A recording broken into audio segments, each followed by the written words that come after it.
काँग्रेसच्या खासदार प्रणिती शिंदे आपल्याशी फोनद्वारे जोडल्या गेलेल्या आहेत। प्रणितीजी, तुमची प्रतिक्रिया। अतिशय दुःखद बातमी अशी आली। आम्ही सगळे CWC मीटिंग मध्ये होतो आणि ऐतिहासिक अशी ती मीटिंग होती। महात्मा गांधीजींचे 100 वर्ष त्या ठिकाणी आम्ही साजरे करत होतो आणि अनेकदा त्या मीटिंग मध्ये मनमोहन सिंग साहेबांचा उल्लेख झाला, त्यांच्या कार्याबद्दल उल्लेख झाला। कोणाला माहिती होतं की काही क्षणातच त्यांना परत तिथे श्रद्धांजली व्हावी लागेल आणि आज ते बेळगाव मध्ये आम्ही सगळे असताना आज त्यांना श्रद्धांजली व्हावी लागते हे विश्वास होत नाहीये। मी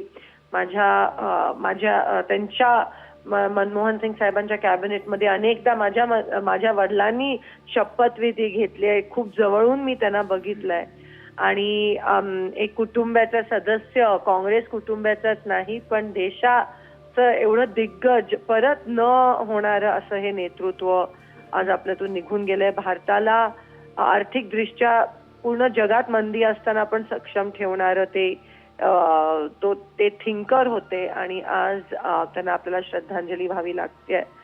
विश्वास बसत नाही आणि त्यांच्यासारखे विचार परत या देशात कोणीच देऊ शकणार नाही आणि शांततेत त्यांनी वैचारिक क्रांती घडवून दाखवली असे ते आज हरपलेत आणि त्यांना आम्ही भावपूर्ण श्रद्धांजली वाहतो।